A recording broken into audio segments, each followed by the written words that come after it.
এখন বাজে সকাল 8:45। গুড্ডুর জন্য টিফিন রেডি করে নিলাম। এখানে রুটি আর এটাতে টমেটো সস দিয়ে দিলাম, ডিম রুটি আর জলটাও রেডি করে রাখলাম। আর এদিকে মিষ্টি রেডি হয়ে গেল স্কুলে যাওয়ার জন্য। আর স্কুলের ভ্যান আসবে 8টার সময়, তো বেরিয়ে যেতে হবে এখন। রেডি হয়ে গেল ও। শুভ সকাল বন্ধুরা। আজকে দেখো কি সুন্দর রোদ, একদিন বৃষ্টি একদিন রোদ, আর আকাশের অবস্থা দেখো কি সুন্দর, দেখতে কি ভালো লাগছে। আমার তো খুব ভালো লাগছে দেখতে। আর গাছগুলোও দেখো কি ভালো লাগছে।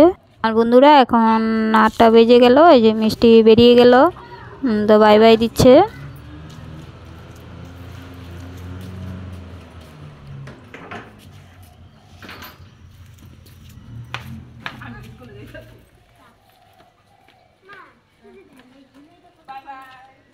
Bye bye. এর স্কুল প্রায় 6 কিলোমিটার দূর হবে, এজন্য ভ্যানে যেতে হয়। আর দেখো আজকে তোমাদের একটা দারুণ জিনিস দেখাই, আমি এতদিন দেখলামই না, আজকেই দেখলাম। দেখো এই গাছটাতে কত চন্দ্রমল্লিকা ফুল ফুটে আছে। এই যে প্রায় 20টা মতো হবে, অনেকগুলো ফুটেছে, আমি এতদিন দেখলামই না। এটা ওয়ালের উপরে আছে। এটা না, এটা তো নতুন ফুটেছে, কদিন ধরে তোমাদের দেখাচ্ছি। আর এই যে এটা, ওটা ওয়ালের উপরে আছে, আমি এতদিন দেখিনি এত ফুল ফুটেছে। আজকে দেখে আমি একদম অবাক হয়ে গেলাম। উঠানে এত ফুল ফুটা গাছটা আমার চোখেই পড়েনি, কিন্তু আমার যা দেখলো কিন্তু আমাকে বলেনি, আমিও দেখিনি, ও জানে না। আর দেখো কি সুন্দর লাগছে ফুলগুলো। আজকে রাতে আমাদের এখানে আবার বৃষ্টি পড়লো, রাতে না, বিকাল থেকে বৃষ্টি আরম্ভ হলো। আর কোনো কোনো জায়গায় তো শিলাবৃষ্টি পড়লো, মানে পাথর পড়লো। আর অনেক ক্ষতি হয়েছে আমাদের আসামে, ধান অনেক ফসলের ক্ষতি হয়েছে। এদিকে গুড্ডু রুটি খাচ্ছে লাল চা দিয়ে, হালকা করে লিগার দিয়ে রুটি ভিজিয়ে ভিজিয়ে খাচ্ছে টিভি দেখে দেখে। চান করা হয়ে গেছে ওর। আর এই দেখো গুড্ডুকে 8:30টার সময় নিয়ে যাব স্কুলে। আর স্কুল থেকে এসে কি কি রান্না করি চলো দেখি।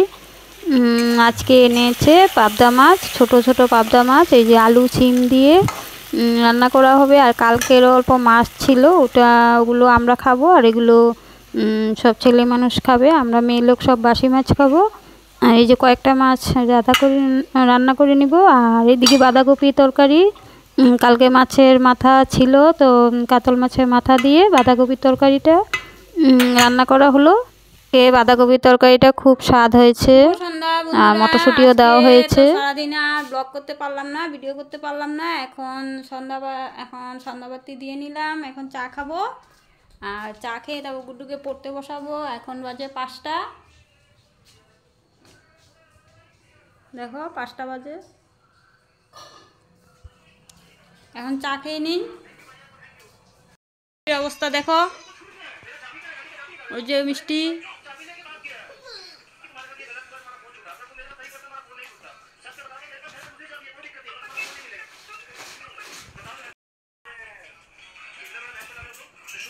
আর এখন চা খাবো। এই যে নিমকি আছে, নিমকি সিঙ্গারা ছিল, সিঙ্গারাটা সকালে খাওয়া হয়ে গেছে। কোনো দোকানে পূজা দিয়েছে, তো মিষ্টি সিঙ্গারা নিমকি দিয়েছে, বাড়িতে নিয়ে আসছিলো 2 প্যাকেট, তো এগুলো রয়েছে। সন্ধ্যাবেলা চা দিয়ে খেয়ে নিই।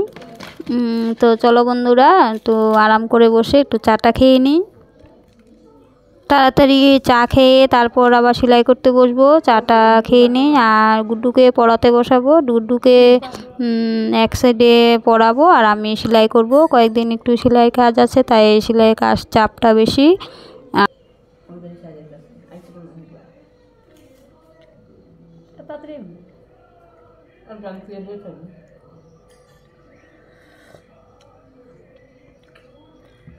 আর দেখো কালকে হাতাটা লাগানো হয়েছিল না, তাই আজকে হাতাটা লাগিয়ে দিলাম। যে সেলাই করা হয়ে গেছে, গুড্ডুরও পড়াশোনা হয়ে গেছে, তো আমি এটা ফাঁকে ফাঁকে একটু একটু করে সেলাই করে নিলাম। আর আরেকটা চুড়িদারও হাতাটা লাগানো হয়ে গেছে, ওটা কলারটা কালকে লাগাবো। আর অল্প অল্প করে সেলাতে হয়, কারণ গুড্ডুকেও পড়াশোনা করাতে হয়, তো আমি সেলাইয়ের দিকে ধ্যান দিলে ওর পড়াটা হয় না। আর দেখো গুড্ডু ওখানে 9:30 বাজে বিছনায় ঢুকে পড়লো। আর আমাদের সবাই খাওয়া দাওয়া শেষ। তো চলো বন্ধুরা, বাই বাই।